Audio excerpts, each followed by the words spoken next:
Bonsoir à tous. Nicolas Weiss et Romain Sonneville, on est là tous les deux pour modérer ce webinaire de ce soir, où on a la chance et l'honneur d'accueillir Michael Mazigui, qui travaille à l'hôpital Lariboisière à Paris et qui va nous faire un petit update de tout ce que nous devons savoir en tant que réanimateur sur la prise en charge de l'infarctus cérébral. Voilà, n'hésitez pas à mettre vos questions dans le chat, on les posera tout à la fin et on pourra interagir à ce moment-là. Bon webinaire à tous. Alors, merci beaucoup, Nicolas. Bonjour à toutes et à tous. Donc, j'espère que le diaporama va bien se dérouler. S'il y a des soucis, surtout, n'hésitez pas évidemment à le dire. Donc, l'idée, c'est de faire un peu le point sur AVC ischémique, donc infarctus cérébral en 2023. Voilà, il y a pas mal de choses qui changent. Et voilà, si vous avez des commentaires, des questions, évidemment, vous n'hésitez pas. Alors, vous avez mes liens d'intérêt. Donc ça, c'est un peu l'agenda qu'on va dérouler là en moins d'une heure. Vous allez voir, on va faire la différence entre AVC sans et avec occlusion. Qu'est-ce que ça change en termes de prise en charge? On va parler de la fenêtre thérapeutique parce que ça va changer en effet pas mal. Là, enfin, ça a changé pas mal ces derniers temps. L'occlusion de l'artère basilaire, parce qu'évidemment, c'est des patients que vous aurez en réa. Les gros volumes, pareil pour les patients en réa. Un mot sur les sujets âgés. On va dire un mot également des traitements antithrombotiques. Parler de l'anesthésie et puis de la pression artérielle.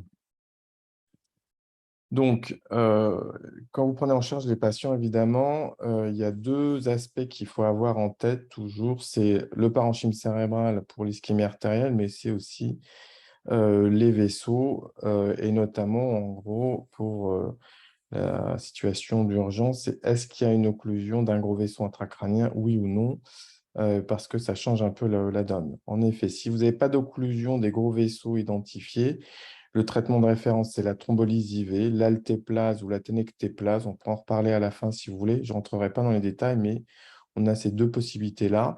Et puis, la fenêtre thérapeutique, c'est 4h30, en sachant que plus les patients sont thrombolysés tôt, vous voyez, dans les 3 heures, et mieux ils récupèrent. Donc, certes, on a 4h30, mais encore une fois, le temps qui passe a un impact, en sachant que le bénéfice de la thrombolyse IV, c'est surtout sur l'autonomie fonctionnelle à 3 mois, pas vraiment sur la mortalité, c'est surtout l'autonomie. Et vous voyez que ce n'est pas majeur comme effet. On a plus 15 de patients qui sont autonomes à 3 mois. Ce n'est pas magique. Et en fait, pourquoi est-ce que l'effet il est surtout sur le handicap? Parce qu'on a une surmortalité la première semaine qui est liée au risque de complications hémorragiques de la thrombolyse IV. Alors, la fenêtre thérapeutique, on a vu que c'était 4h30, en tout cas, c'est l'AMM. Sachez que maintenant, on peut aller au-delà des 4h30, on peut aller jusqu'à 9h. Et puis, il y a la problématique des AVC du réveil, dont on dira un mot tout de suite. Alors, en effet, on peut aller jusqu'à 9h si et seulement si on a des imageries un peu particulières. Et vous avez ici maintenant ce qu'on appelle les imageries de perfusion. Et vous avez ici un exemple de cartographie. Donc, sur la gauche, vous avez en violet le cœur de l'infarctus, donc l'ischémie dite irréversible. Et puis, sur la droite de la dia, vous avez en vert, finalement, toute la zone de pénombre, c'est-à-dire l'hypoperfusion, toute l'ischémie cérébrale qui est à risque de nécrose irréversible, mais que vous pouvez encore réverser si vous arrivez à réouvrir l'artère à temps. Donc, quand on a cette situation-là, ce fameux mismatch, c'est-à-dire petit infarctus constitué avec une large pénombre, donc d'ischémie réversible, à ce moment-là, les patients sont éligibles jusqu'à 9 heures. Voilà. Et donc, c'est juste pour vous dire que, en fait, ça va très vite, ce type de cartographie, c'est-à-dire qu'en quelques minutes, on peut avoir ce type de cartographie à la fois en IRM et en scanner. Et donc, on a des études qui nous ont montré qu'entre 4h30 et 9h, sur une échelle de handicap qu'on appelle le MRS, Modified Rankin Scale, c'est ce qu'on utilise beaucoup dans le domaine de l'AVC, on a une évolution favorable qui est plus importante chez les patients qui sont thrombolysés dans cette fenêtre thérapeutique 4h30, 9h. Encore une fois, en utilisant ce type d'imagerie de perfusion. Vous voyez que la différence, elle n'est pas monstrueuse, hein. C'est 35% d'évolution favorable versus 29. Bon, c'est toujours bon à prendre. Donc, sachez que on peut aller au-delà. Il y a plusieurs études qui ont montré ça. Et donc, les méta-analyses sont clairement en faveur de ça. Donc, oui, on thrombolyse jusqu'à 9 heures. Après, il y a la situation de l'AVC du réveil. C'est quand même 20 à 25% des patients. Donc, c'est des situations qui sont non négligeables. Et là encore, vous pouvez sélectionner les patients, cette fois-ci sans imagerie de perfusion, mais avec une IRM, avec notamment ce qu'on appelle le mismatch diffusion-flair. Donc, vous vous rappelez, la diffusion, c'est la séquence en IRM qui permet de voir donc l'ischémie aiguë, l'œdème cytotoxique, hein, c'est ce que vous voyez ici, là, le DWI. Et vous avez une autre séquence qui est la séquence flair, qui, elle, vous montre finalement les lésions constituées. Et donc, quand on a ici une lésion en diffusion qu'on ne voit pas en flair, c'est ce qu'on appelle le mismatch diffusion-flair, c'est-à-dire qu'on a une lésion aiguë qui n'est pas encore constituée. Et donc, dans ce genre de situation, quand on a un mismatch diffusion-flair, en cas d'AVC du réveil, on peut envisager une thrombolyse. Donc, vous avez deux situations. Donc, ici, une lésion sylvienne gauche qu'on voit en diffusion et qu'on ne voit pas en flair, donc on peut thrombolyser. Et là, l'autre situation où, par contre, vous n'avez pas le mismatch, c'est-à-dire que vous voyez la lésion en diffusion et en flair. Donc là, cette fois-ci, la lésion, elle est constituée et on ne va pas pouvoir thrombolyser. Donc, on a une étude qui nous a montré que, vous voyez, sur 500 patients, ce sont des AVC du réveil, donc on est à plus de 4h30. Quand on a ce fameux mismatch diffusion-flair en IRM, bah, voilà, on a plus de patients avec une évolution favorable quand ils sont thrombolisés par rapport au placebo. Vous voyez que là encore, la différence, elle n'est pas énorme, hein, c'est 53% versus 40% d'évolution favorable, mais c'est une différence qui est significative et c'est toujours bon à prendre. Donc, thrombolyse, oui, au-delà des 4h30, mais vous l'avez compris, soit on a une imagerie de perfusion, soit on a un mismatch à l'IRM. Mais si vous avez juste un scanner, alors là, vous ne pouvez pas thromboliser, les patients ne sont pas éligibles. Donc ça, on a vu la situation quand il n'y a pas d'occlusion proximale des gros vaisseaux. Et donc après, il y a l'autre situation où on a à la fois l'ischémie et une occlusion proximale. Donc là, on vient de le voir pour la thrombolyse IV, c'est 4h30. Et quand il y a une occlusion proximale, on peut réaliser une procédure endovasculaire de capture du caillot qu'on appelle une thrombectomie. Et là, on peut aller jusqu'à 6 heures. Donc, vous l'avez compris, quand on a une ischémie du parenchyme plus une occlusion proximale, le traitement de référence, c'est l'association d'une thrombolyse par voie veineuse et euh, d'une thrombectomie, donc d'une capture du caillot par voie endovasculaire. 4h30 pour la thrombolyse IV, 6 heures pour la thrombectomie. Et donc, quand on associe la thrombolyse IV et la thrombectomie, on a un meilleur pronostic que quand on a juste la thrombolyse IV seule en cas d'occlusion proximale des vaisseaux intracrâniens. Mais vous voyez quand même que ce n'est pas magique. On a quand même si on a 47% d'évolution favorable, pardon, on a plus de 50% des patients qui restent dépendants. Donc, on améliore leur pronostic, mais là encore, pas mal de patients déficitaires à 3 mois. Alors, pourquoi 6 heures? Tout simplement parce que les études qui ont montré le bénéfice de la thrombectomie, eh ben, majoritairement, les patients avaient été inclus. Vous voyez, plus de 80% des patients avaient été inclus dans les 6 heures, mais on voit bien que même au-delà de 6 heures, on peut encore avoir des patients qui bénéficient d'un traitement, du traitement. Et en effet, en reprenant la même imagerie qu'on a vue à l'instant pour la thrombolyse IV, donc toujours avec cette imagerie de perfusion, avec les mêmes cartographies, en violet le cœur de l'infarctus irréversible et en vert la zone de pénombre, hein, l'hypoperfusion. Quand on sélectionne les patients avec ce type d'imagerie, jusqu'à 24 heures, donc ça c'est une étude qui a évalué le bénéfice de la thrombectomie jusqu'à 24 heures, donc 6-24 heures, encore une fois avec les critères d'imagerie qu'on vient de voir.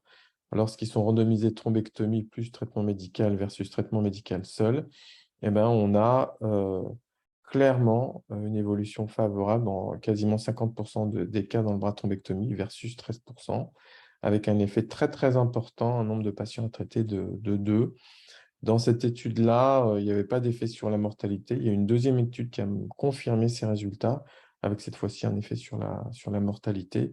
Vous remarquerez au passage que Non seulement c'était des patients très sélectionnés, parce qu'encore une fois, il y avait ce fameux mismatch avec petit volume d'infarctus constitué et large pénombre, mais il y avait beaucoup d'AVC du réveil. Voilà, là, la deuxième étude avec un effet assez comparable jusqu'à 16 heures, des critères d'imagerie différents. Mais donc, suite à ces deux études-là, les recos, là, je vous montre les recos nord-américaines, mais pour les recos européennes, c'est pareil. On peut aller thrombectomiser jusqu'à 16, voire 24 heures en fonction des critères. Et donc, ça implique que quand on a un AVC avec une occlusion proximale, jusqu'à 24 heures, bah, il nous faut une imagerie particulière pour voir si on a toujours du tissu à sauver et si les patients sont éligibles à la thrombectomie. C'est un point important parce que l'accès à l'imagerie, vous le savez, ce n'est pas toujours simple, mais maintenant les recos sont opposables. Et donc, avec finalement ce type d'imagerie de perfusion, on s'est aperçu qu'il y avait deux types de patients, si on caricature, et on a les progresseurs rapides, c'est-à-dire ceux qui vont avoir un gros volume très rapidement, et puis les progresseurs lents, ceux qui vont avoir des petits volumes pendant plusieurs heures, jusqu'à 24 heures et parfois même au-delà, et qu'on peut voilà, aller reperfuser avec de la thrombolyse IV et de la thrombectomie. Donc tout ce que je viens de vous montrer, en fait, c'est pour la circulation antérieure, c'est-à-dire occlusion des carotides et occlusion de l'artère cérébrale moyenne proximale. Pour les occlusions du tronc basilaire, la situation elle est un peu différente parce que, certes, on a des recos, là je vous montre les recos européennes, il ne faut pas faire que du nord-américain, avec des opinions d'experts qui nous disent: «Quand on a une occlusion du tronc basilaire, eh ben oui, il faut faire une thrombolyse IV et une thrombectomie», hein. Vous vous rappelez le traitement de référence pour les occlusions, intracrâniennes, c'est thrombolyse IV et thrombectomie. Sauf que le niveau de preuve, il n'est pas le même et notamment, je vous montre rapidement 2 études. On a une étude chinoise, BEST, qui a été arrêtée prématurément et qui ne montrait pas de bénéfice de la thrombectomie. Et puis, on a eu une deuxième étude européenne et puis qui a également inclus des patients d'Amérique du Sud, 300 patients. Et là encore, pas de bénéfice de la thrombectomie. Il n'y a que récemment, en fait, l'année dernière, je vous montre qu'une des deux études, où on a une étude asiatique, et ça c'est important, 340 patients, où là, on a eu enfin un bénéfice de la thrombectomie dans les 12 heures après une occlusion du tronc basilaire. Mais attention, euh, sans mauvais jeu de mots, parce que c'était le nom de l'étude, c'est une étude asiatique avec des patients asiatiques. Et là, vous voyez un truc qui n'est pas habituel pour nos patients qu'on prend en charge. Il y avait 40% de stenting intracrânien. Pourquoi? Parce que 40 à 50% des patients avaient de l'athérome intracrânien. Donc, ils n'ont pas les mêmes pathologies que nous. Nous, l'athérome intracrânien, c'est même pas 5% des patients. Donc, dans cette population-là, avec beaucoup d'athérome intracrânien et beaucoup de stenting, il y avait un bénéfice du traitement endovasculaire. Vous voyez, 46% d'évolution favorable versus 23. Mais encore une fois, beaucoup de précautions parce que ce n'est pas le même profil de patient qu'on prend en charge.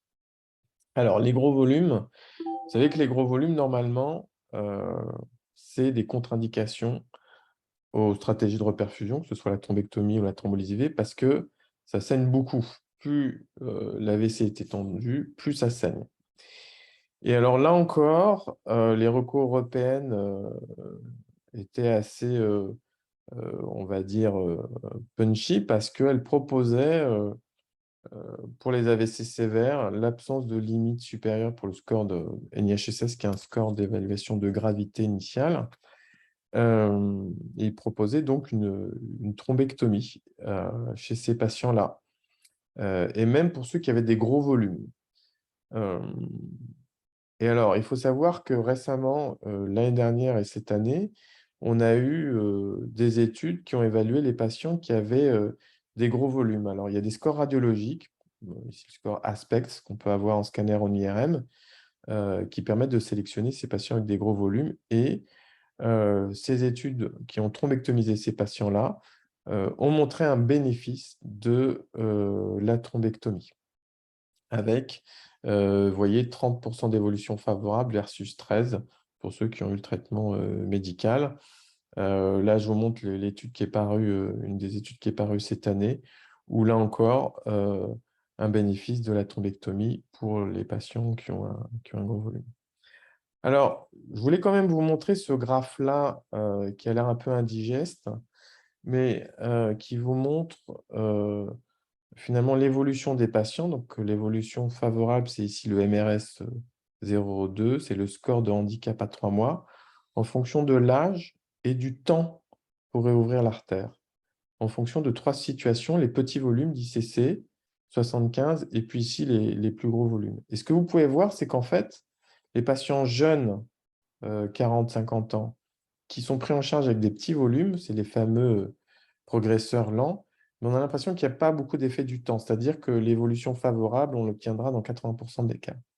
Par contre, quand on se place pour les patients qui ont des très gros AVC, ben là, la situation, vous voyez qu'elle est complètement différente. C'est-à-dire que pour les patients les plus jeunes, 40-50 ans, quand on arrive à les traiter tôt, c'est-à-dire à réouvrir tôt l'artère, dans les 50-100 minutes après l'imagerie, là encore, on peut avoir une évolution favorable. Par contre, pour les patients plus âgés, 80-90 ans, là, on est mauvais.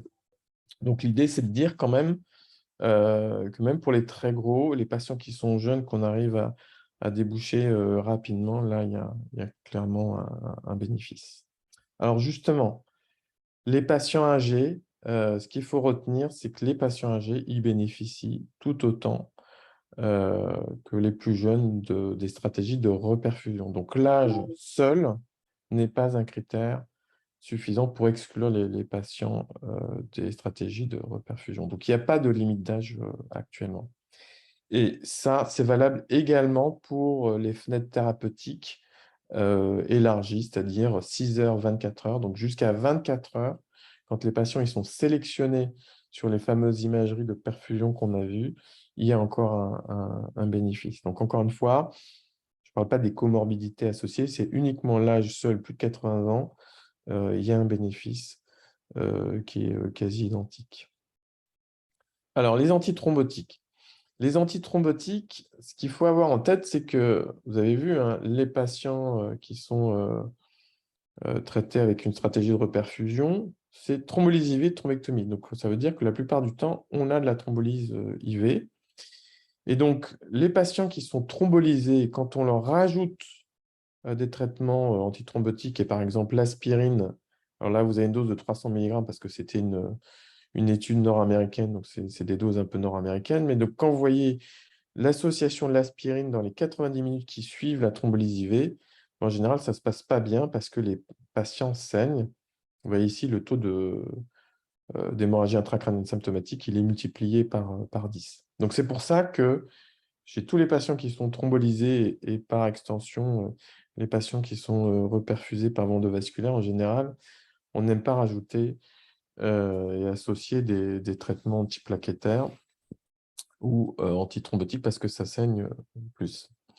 Ceci étant dit, l'année dernière, on a une étude qui a évalué l'administration intra-artérielle de fibrinolytiques, là, en l'occurrence de l'altéplase, chez les patients qui avaient été recanalisés. Donc, ce sont des patients qui ont été thrombectomisés, l'artère elle a été réouverte, et en plus, on va leur administrer en intra-artériel un thrombolytique. Dans cette situation-là, il y a un bénéfice avec des taux d'évolution favorables qui sont plus grands quand on a une thrombolyse intra-artérielle. Donc, c'est juste pour vous dire que le dogme, c'est quand on est thrombolysé, pas d'anticoagulant, pas d'aspirine, et en général, on attend 24 heures pour s'assurer qu'il n'y a pas eu de complications hémorragiques avec une imagerie. Maintenant, on commence à avoir des données récentes qui nous disent, bon, dans certaines situations, notamment les patients qui ont recanalisé, on peut envisager une administration in situ de fibrinolytique. Je voulais vous parler d'un médicament qui est bien connu par les collègues cardiologues, qui est le Cangrelor, qui est un inhibiteur de P2Y12, donc c'est un antiplaquettaire, qui a une particularité, c'est que d'abord, il a une administration parentérale exclusive, mais ce que vous pouvez voir, c'est qu'il a une demi-vie qui est extrêmement courte. Ouais, 5 minutes, hein, c'est 3 à 6 minutes. Et surtout, c'est que vous voyez ici sur ce graphe-là, c'est qu'au bout de 60 minutes, après l'arrêt du médicament, on a une fonction plaquettaire qui est restaurée. Donc, je vous parle de ce médicament-là parce que il est utilisé en cardio et il commence à être de plus en plus utilisé en neurovasculaire pour les procédures notamment de thrombectomie où on est amené à poser des stents en situation d'urgence ou en cas de thrombectomie réfractaire, c'est-à-dire les patients qu'on va déboucher et qui vont se reboucher sans cesse. Donc, c'est un médicament qui est en cours d'évaluation, mais en raison de sa maniabilité qui est de plus en plus utilisée. Donc, peut-être que vous verrez passer des patients avec ce type de médicament dans vos lits. Euh, voilà, sachez qu'il y a des séries de cas qui ont montré qu'il n'y avait pas de surrisque hémorragique, mais encore une fois, il n'y a pas des données extrêmement solides dans la littérature. Alors, un petit mot sur l'anesthésie. Pourquoi un petit mot sur l'anesthésie? Parce que quand il y a eu les études qui ont montré le bénéfice de la thrombectomie dans les années 2015, en fait, on s'est aperçu que les patients qui étaient traités sous anesthésie générale avaient plus de handicap et mouraient plus. Mais ça, c'était des analyses post-hoc en sous-groupe. Et donc, évidemment, on s'est dit, mais peut-être qu'il y a un biais parce que bah, c'était les patients les plus sévères ou parce qu'il y avait des baisses de perfusion cérébrale à l'induction ou plus de pneumopathie d'inhalation à cause de l'intubation. Et donc, il y a eu des études dédiées pour évaluer sédation consciente versus anesthésie générale. Donc, l'idée, ce n'est pas de toutes les passer en revue, mais je voulais vous montrer deux, trois exemples. Voilà, celle-ci, Siesta, où vous voyez que anesthésie générale, sédation consciente, sur le critère qui était, pardon, le score neurologique à 24 heures, il n'y avait pas de différence. Il y a eu ici une autre étude sur le handicap à 3 mois, pas de différence non plus entre la sédation consciente et l'anesthésie générale. Et puis même, je terminerai sur celle-ci où en fait on voit que les patients qui étaient randomisés dans le bras anesthésie générale avaient même une évolution favorable plus importante et ça corrélait avec un volume d'infarctus cérébral diminué. Donc on a même l'impression que en fait, l'anesthésie générale fait mieux que la sédation consciente. Alors le débat, il n'est pas tranché parce que finalement, on pourrait se dire, bah, les études observationnelles ou les analyses post-hoc des essais randomisés étaient plutôt en faveur de la sédation consciente, mais quand on voit les essais randomisés dédiés où on évalue finalement head-to-head la sédation consciente et puis l'anesthésie générale, bah, finalement, c'est plutôt en faveur de l'AG. Alors pourquoi les recos n'ont pas suivi bon, vous êtes mieux placé que moi pour en parler, mais visiblement, c'est parce que les protocoles d'anesthésie étaient pas les mêmes avec l'utilisation de drogues différentes et raison pour laquelle, pour l'instant, en tout cas, les recos n'ont pas été modifiés. Alors, je vais finir par la pression artérielle. La pression artérielle, c'est compliqué. Euh, c'est compliqué parce que, on va le voir tout de suite, en fait, il y a un lien entre pression artérielle et notamment systolique et le pronostic. Il y a eu pas mal de littérature là-dessus, avec sur la gauche de la dia des populations thrombolytisées par voie intraveineuse et sur la droite de la dia, les patients qui sont thrombectomisés. Et en fait, on s'aperçoit qu'il y a deux liens. Il y a un premier lien avec une relation linéaire entre le risque d'hémorragie symptomatique et le niveau de pression artérielle systolique. Et puis, comme en cardio, en fait, on a une courbe en U pour la relation entre la mortalité et les niveaux de pression artérielle systolique. En gros, plus les pressions artérielles systoliques sont basses ou élevées, plus les patients vont mourir. Et puis finalement, on s'aperçoit que ceux qui ont le meilleur pronostic sont ceux qui ont une pression artérielle systolique entre 140 et 160 mm de mercure. Et alors, dans ces données-là, qui viennent d'un registre européen de patients thrombolysés, en fait, on mélangeait les patients qui avaient une occlusion artérielle et pas d'occlusion artérielle, ce qui n'est pas très satisfaisant sur le plan physiopathologique et intellectuel. Mais ce que l'on voit, c'est que sur le côté droit de la dia, c'est que là, pour le coup, c'est uniquement des patients qui ont été recanalisés par voie endovasculaire et on retrouve le même lien. Vous voyez, hein, la relation linéaire avec plus la pression artérielle systolique est élevée, plus ça saigne. Et puis, cette fameuse courbe en U avec la mortalité, avec les extrêmes de pression artérielle systolique. Alors, ce qui fait sens, c'est que évidemment, on sait que, on vient de le voir, hein, il y a une relation entre la pression artérielle systolique lors de la prise en charge avant la thrombectomie. Il y a des éléments sur la variabilité de la pression artérielle systolique et la pression, pulsée pendant le geste pendant l'intervention et avant la reperfusion. Et là, ce qui fait sens, c'est qu'il y a une forte relation avec l'hypotension artérielle et le handicap. Donc là, on n'est pas étonné, en effet, plus il y a de l'hypotension et plus il y a, excusez-moi, ça s'emballe, et plus il y a de la baisse de perfusion, cérébrale, et donc là, on n'est pas surpris. Et puis après, la reperfusion, il y a un lien avec, le risque hémorragique. Et puis ça apporte de l'eau, pardon, au moulin, sur la théorie, lésion de reperfusion et risque hémorragique lorsqu'on réouvre les artères. Donc, il y a plusieurs études qui montrent qu'en fait, il y a 2 éléments ou plusieurs éléments à prendre en compte. Donc, il y a la profondeur de la chute de la pression artérielle, et notamment ici, c'est des données sur la PAM. Et puis, il y a la durée, de la chute au-dessous d'un seuil de PAM. Vous voyez, quand on est plus de 45 minutes avec une PAM à moins de 90 millimètres de mercure, on augmente le risque de handicap.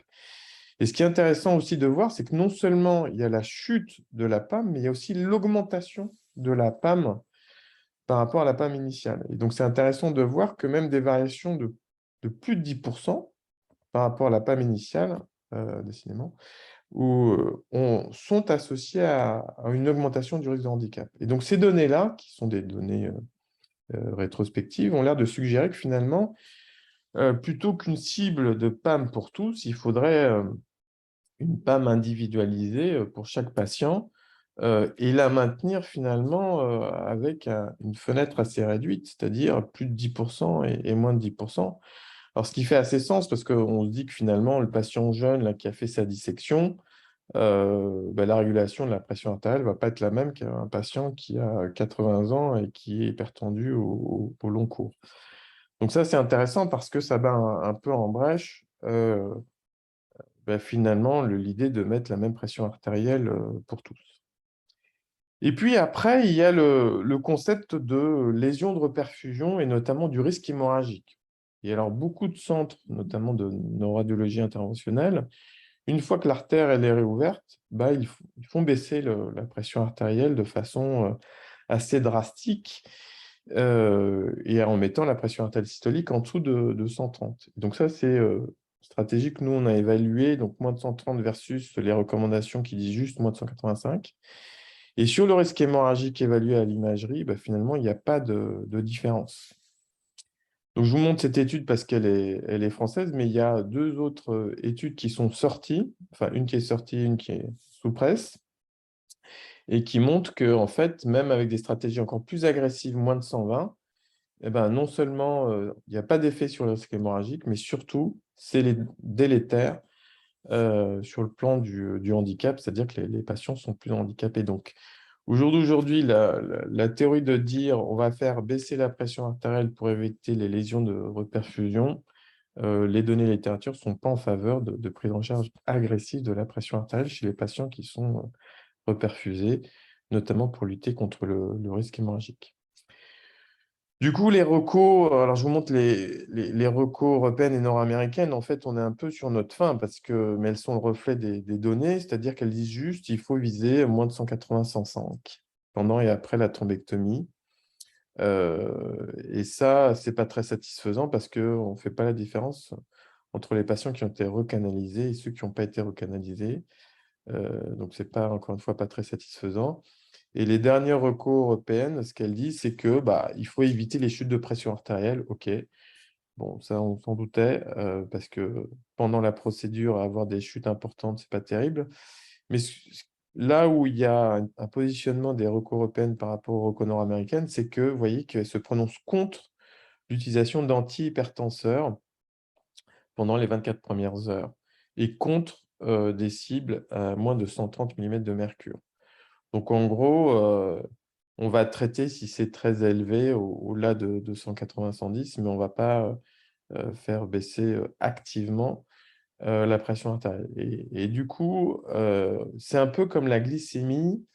et plus exactement l'hyperglycémie à la phase aiguë de l'AVC. On sait que l'hyperglycémie, elle est associée à un surrisque de mortalité et de handicap, mais quand on la traite de façon intensive, on n'améliore pas le pronostic des patients. On est même plus délétère que bénéfique. Là encore, c'est pareil pour la pression artérielle et finalement, on a l'impression que la pression artérielle, c'est plus un marqueur de gravité, de la pathologie et en effet, on s'aperçoit que beaucoup de patients, une fois qu'ils sont, reperfusés, vont spontanément baisser leur pression artérielle. Encore une fois, ce qui fait sens, c'est une réaction de l'organisme à l'occlusion et ceux qui finalement, vont maintenir une pression artérielle, élevée, probablement sont ceux qui ont, déjà des lésions, importantes et on arrive, trop tard après la bataille. Voilà, donc je vais terminer comme ça va nous laisser du temps pour la discussion. Donc en pratique, pour la prise en charge de l'infarctus cérébral, donc vous avez vu qu'il y a, 2 grandes situations. Soit il y a une occlusion proximale intracrânienne, soit il y en a pas. Si il y en a pas, c'est que la thrombolyse IV. Si y en a, c'est thrombolyse IV et thrombectomie. Thrombolyse IV, c'est dans les 4h30. La thrombectomie, c'est dans les 6 heures. Mais avec, l'imagerie multimodale, on peut élargir la fenêtre thérapeutique et aller jusqu'à 24 heures. Le traitement de référence, je radote, mais ça inclut la thrombolyse. Je vous dis ça parce que comme la thrombectomie est assez efficace, Heu, certains opérateurs vont vous dire: «On fait que de la thrombectomie», mais la thrombectomie seule n'a pas montré, sa non-infériorité par rapport à la combinaison, des 2, c'est-à-dire thrombolyse IV et thrombectomie et il n'y a pas, d'âge limite, encore une fois, en excluant d'autres comorbidités. L'âge seul, heu, n'est pas une contre-indication, et au contraire. Après, ce qui est actuellement suggéré, mais il est probable que les recos, évoluent, c'est que, les données récentes de la littérature nous montrent que, heu, notamment pour les gros AVC, ce qui était, avant des contre-indications formelles aux stratégies de reperfusion, thrombolyse IV, thrombectomie, maintenant ce n'est plus le cas, notamment pour la thrombectomie et on va avoir tendance à traiter des AVC de plus en plus, gros. Donc ça, c'est quand même un changement de pratique assez, notable et puis pour les occlusions de l'artère basilaire, vous avez vu, hein, on a eu, 2 études négatives. Maintenant, on a eu 2 études positives, mais qui étaient des études avec chez des patients asiatiques, beaucoup d'athéromes intracrâniens. Bon, donc les recours européennes, notamment, nous disent qu'il faut revasculariser les occlusions du tronc basilaire, mais gardez en tête que, le bénéfice, il n'est pas aussi important que pour les occlusions de la carotide et de la cérébrale moyenne. Et puis après, pour terminer, il y a, ce qui n'est pas recommandé, la modalité d'anesthésie, même si on a l'impression quand même qu'avec l'anesthésie générale, on n'est pas trop, on n'est pas trop délétère. Hem, voilà et puis, pour la pression artérielle, bon, là encore, on a encore du du pain sur la planche parce qu'on ne sait pas très bien ce qu'il faut faire. Voilà, merci pour votre attention. Si vous avez des questions.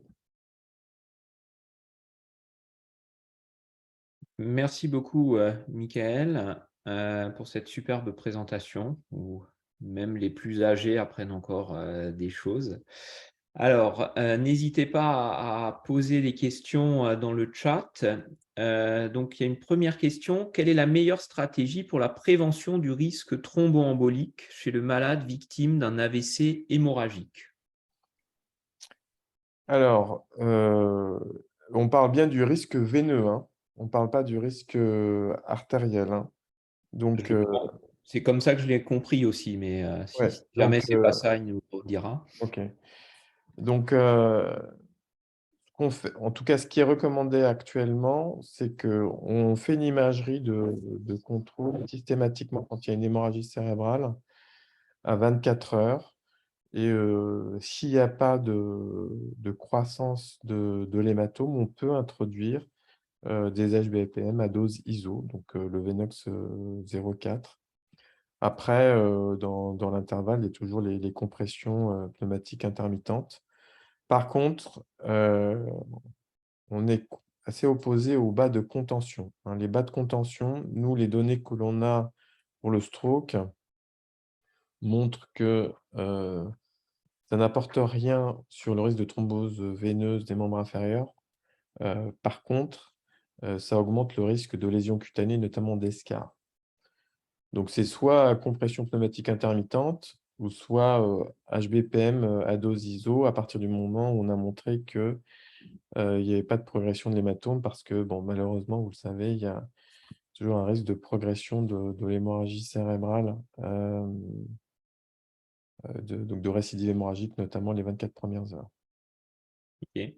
Et vous, dans votre expérience, si vous avez la possibilité de faire facilement des bas de compression pneumatique intermittents et éventuellement de continuer au-delà de la 24e heure, vous auriez plutôt tendance à quand même à 24 heures plutôt faire HBPM dose ISO ou continuer les bas de compression pneumatique intermittents? Il y a Ouais, pas nous, de... on est très HBPM à dose ISO, hein, même pour les hémorragies, hein, ouais.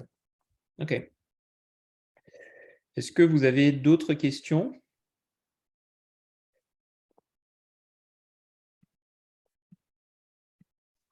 Moi, j'ai une question qui revient souvent, alors peut-être pas pour les neurologues, mais plus pour les réanimateurs quand ils ont été pris, enfin, voilà, ils prennent le patient au décours d'une procédure de phase aiguë. Sur le délai d'instauration des traitements, il y a toujours un petit peu de questions sur quand est-ce qu'il faut débuter de l'aspirine ou reprendre une anticoagulation curative, etc., avec la peur de faire mal pour le risque thrombotique et puis bien sûr la peur du risque hémorragique que tu as souligné très clairement en début de présentation. Est-ce que tu as des recommandations, sachant qu'on est avec nos plus jeunes internes qui donc sont vraiment les premiers prescripteurs au décours de tout ça? Ouais, non, ça, c'est des questions importantes, évidemment. Donc, la règle, hein, donc c'est, à partir du moment où il y a une stratégie de reperfusion, c'est une imagerie H24. Si l'imagerie H24 ne montre pas de catastrophe, c'est-à-dire pas d'hémorragie, on reprend un traitement antiplaquettaire, donc anti-agression plaquettaire. Après, l'anticoagulation à dose efficace, alors à dose préventive ISO, c'est pareil H24. Par contre, à dose efficace, ça va dépendre de la taille de l'AVC. En général, on a une règle, c'est-à-dire que les AVC, mineurs, c'est 3 à 5 jours. Les AVC, modérés, c'est 5 à 7 jours et les AVC, majeurs, c'est 10-14 jours. Donc en gros, ceux que vous aurez, vous, c'est plutôt 10-14 jours. Donc en général, avant de reprendre un traitement, anticoagulant à dose efficace, il faut attendre, ouais, une bonne dizaine de jours. En sachant qu'il faut garder en tête que, les indications de traitement anticoagulant, elles sont pas si fréquentes que ça, hein. C'est-à-dire que, voilà, c'est, les valves, c'est l'AFA, mais c'est pas les situations les plus fréquentes. Après, il y a une situation auquel, vous serez confrontés et pour lesquelles on est régulièrement assez embêté. C'est les patients qui ont eu une stratégie de reperfusion et qui ont dû avoir une endoprothèse parce qu'il y avait une sténose. Bon, quelle qu'elle soit théromateuse ou une dissection. Et donc là, c'est pas très bien codifié parce que, quand il y a un stent, en théorie, normalement, il faut 2 antiplaquettaires. Sauf que 2 antiplaquettaires à la phase aiguë de l'AVC, ça saigne beaucoup. Donc, il y a 2 situations. Soit c'est un stent qui est extracrânien, un stent cervical. Ce sont des stents qui thrombosent pas beaucoup. Donc en général, on essaie de passer un premier cap, 24, 72 heures avec un seul antiplaquettaire et puis si ça saigne pas, on en met 2. Par contre, le stent intracrânien, c'est plus embêtant parce que ce sont des stents, qui thrombosent beaucoup plus et là, en général, il faut plutôt, 2 antiplaquettaires. Donc, pour essayer de s'orienter, ce qu'on fait beaucoup, c'est, des scanners, post-procédure et on voit, alors sur le scanner post-procédure, on voit s'il y a notamment une hyperdensité. Alors l'hyperdensité, c'est pas forcément du sang. Parfois, c'est juste une rupture de barrière avec du passage du produit de contraste. Et donc, il y a 3 cas de figure. Soit on est dans une situation confortable parce que le scanner ne montre pas d'hyperdensité, c'est-à-dire que ça n'a pas saigné, il n'y a pas de rupture de barrière. Et là, on est assez confort pour mettre un ou 2 antiplaquettaires. Soit, il y a une hyperdensité et alors là, on il y a avec une hémorragie qui est franche parce que c'est important et donc là, on ne peut rien mettre. Et puis, il y a la situation intermédiaire où on a une hyperdensité qui est pas très importante et qui colle avec une rupture de barrière. Et là, c'est un petit peu du cas par cas où on sait qu'on est dans une situation à risque hémorragique quand même. Donc, là, c'est une discussion à avoir après avec l'interventionnel pour savoir si on met rien ou un antiplaquettaire. Donc là, c'est un petit peu des zones grises où, en effet, les choses ne sont pas très bien codifiées. Ok, on a une question avec cette fois-ci, si l'AVC ischémique est remanié et a commencé à saigner, quel est le délai pour la mise en route des antiagrégants plaquettaires? Alors, à partir du moment où il y a du sang, contre-indication. Donc là, pareil, c'est des zones grises et ça va dépendre de l'importance du saignement. En gros, ce qu'il faut savoir, c'est que dans l'histoire naturelle de l'ischémie cérébrale, il y a souvent des suffusions hémorragiques. Moi, comme je fais partie des vieux, au siècle dernier, on faisait beaucoup de scanners et il y avait ce que les anglo-saxons appellent le fog effect, c'est l'effet brouillard. C'est-à-dire que sur le scanner, quand on a une ischémie qui est constituée, on a une hypodensité. Et quand vous avez une suffusion hémorragique, c'est-à-dire un peu de sang qui normalement est hyperdense au scanner, donc vous avez une hyperdensité sur une hypodensité, ça donne une isodensité. C'est ce qu'ils appelaient, eux, l'effet brouillard, c'est-à-dire qu'on ne voyait pas trop la zone d'ischémie. Donc, c'est juste pour dire qu'on a régulièrement cette suffusion qui n'est pas très importante. Donc, quand on est avec ce type de suffusion hémorragique pas très importante, à ce moment-là, on peut reprendre le traitement antiplaquettaire assez rapidement à 72 heures. Le problème, c'est quand on a vraiment une grosse transformation hémorragique avec un aspect d'hématome, où là, on est parti pour attendre 10-14 jours, quoi. C'est Ok, comme finalement pour les gros AVC, quoi. d'accord. N'hésitez pas à mettre d'autres questions. Moi, j'avais éventuellement, tu as abordé un petit peu la comparaison tension artérielle, chiffre de glycémie. Alors en réa, on apprend, tout doit être dans les ranges, j'ai un contrôle strict. On a quand même été un peu biberonné à ça et je pense les plus jeunes encore un petit peu. C'est quoi les objectifs à l'heure actuelle, en 2023, sur les chiffres de glycémie dans un AVC ischémique? Alors, c'est une très bonne question. Écoute, on essaie de viser moins de 7 millimoles, heu, mais honnêtement, on ne sait pas. Ok. C'est un peu, comment ouais, on ne sait pas très bien. Ouais. En tout cas, on évite les états d'hyperglycémie élevés, quoi. On évite de dépasser, les 2 grammes, mais bon, on ne sait pas très bien. Voilà. Ok.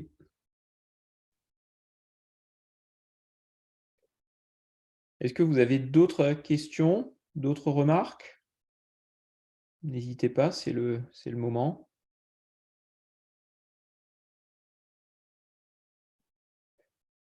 Du coup, on a vu que quand même, il y a toute une stratégie qui passe par l'IRM cérébral. On sait aussi qu'en réa, chez les patients les plus graves, l'IRM cérébral avec un patient intubé ventilé, ce n'est pas toujours extrêmement facile. Est-ce que le scanner peut, avec notamment les techniques de perfusion, tout ça, peut finalement répondre à toutes les questions à laquelle l'IRM cérébral répond? Ou est-ce que finalement, il y a encore quelques indications très nettes où il faut, même si le patient est intubé ventilé, avoir besoin d'une IRM? Alors, le scanner, il permet pas de répondre à toutes les questions, mais par contre, il permet de répondre à la question: «Est-ce qu'il y a une indication, oui, non, à un traitement de reperfusion?» C'est-à-dire que tout ce qu'on a vu sur l'imagerie de perfusion, l'identification de la pénombre, ça, on peut le faire avec le scanner de perfusion.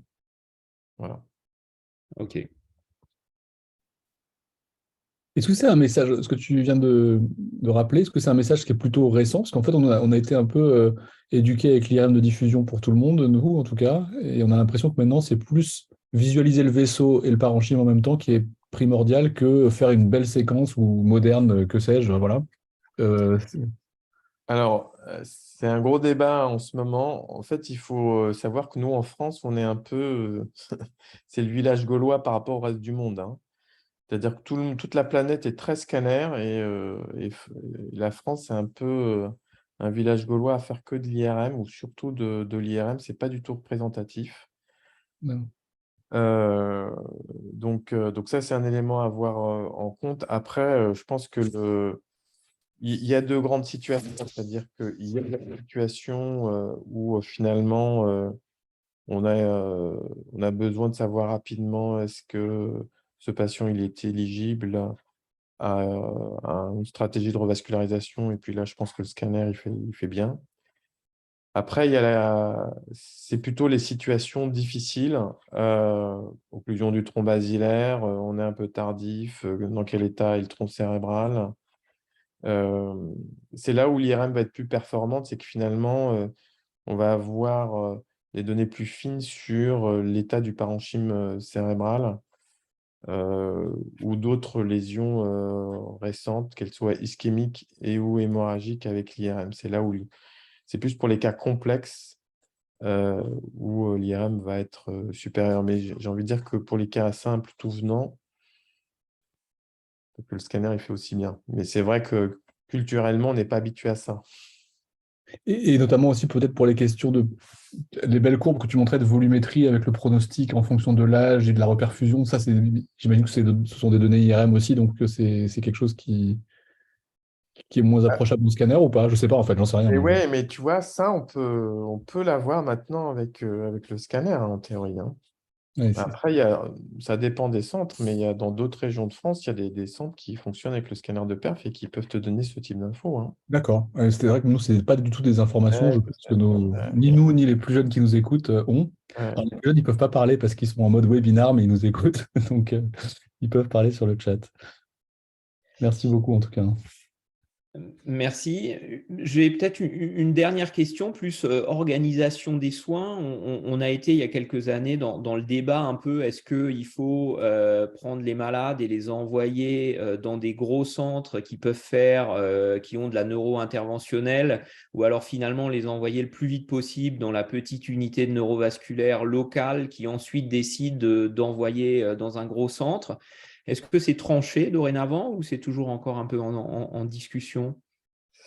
Ouais, alors très bonne question aussi. Oui, donc c'est vrai que j'ai relevé ces dias-là, mais c'est toujours, c'est toujours d'actualité, c'est pas tranché. Il y a les Espagnols, là, les Catalans de Barcelone là, qui ont évalué cette stratégie-là avec un essai randomisé qui n'a pas montré de différence.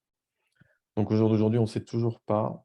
On ne sait pas s'il y a un profil de patient qu'il faut amener directement dans un centre de thrombectomie ou- ça, on ne sait pas. Par contre, en termes d'actualité, il y a le plan régional de santé qui est remis là, à l'ordre du jour. Et il va y avoir des ouvertures de centres de thrombectomie en Île-de-France supplémentaires avec des centres qui n'ont pas de neurochir et qui n'ont pas de neuroradiologie pour lutter un peu contre la problématique d'accès aux soins. Donc, c'est juste pour dire que pour l'instant, on ne sait pas quelle est la meilleure stratégie, mais on est quand même dans le mood d'ouvrir des nouveaux centres. Ok. Et il y avait une question sur quel est le délai de thrombectomie dans les AVC du tronc basilaire? Est-ce qu'il faut se réfréner à un moment donné ou est-ce que on téléphone au neurologue vasculaire pour tout AVC du tronc? Ouais, alors vous avez vu, hein, donc les données, elles sont un peu mitigées hein, sur le tronc basilaire. Donc là, les données que l'on a récentes, alors dans des populations asiatiques, c'est jusqu'à 12 heures ou même jusqu'à 24 heures. Euh, bon, donc c'est là où finalement, par rapport à la discussion qu'on vient d'avoir sur scanner versus IRM, je pense que c'est là où l'IRM est quand même nettement supérieur pour voir l'étendue des lésions, notamment du euh, pontique. Il y a des données de registre hein, qui montraient qu'au-delà de 9 heures après coma, tétraplégie ou locked-in, aucun des patients récupérait. Bon, ça, c'est des études qui commencent à dater maintenant. Là, je pense que là, c'est vraiment, on peut envisager ça jusqu'à 24 heures, mais là, pour le coup, il nous faut vraiment de l'IRM et on va discuter sur dans quel état est le tronc cérébral, quoi. Ok. Bon, ben on est dans les temps pour notre petit défi de finir avant 20 heures. Donc, encore une fois, merci à tous d'avoir suivi ce webinaire. Merci, Michael Mazigui, de nous avoir présenté là ces dernières datas et de nous avoir fait apprendre ou réviser toute une série de choses qui n'étaient pas forcément évidentes. Voilà, et donc je pense que n'hésitez jamais à appeler votre neurologue vasculaire à côté de chez vous si vous avez un doute, parce que les choses changent tellement vite qu'on a vite fait de passer à côté d'une nouvelle étude, d'un nouveau traitement et tout ça, et on réfléchit toujours mieux en discutant. Merci beaucoup. Bonne soirée à tous. Ouais. Salut.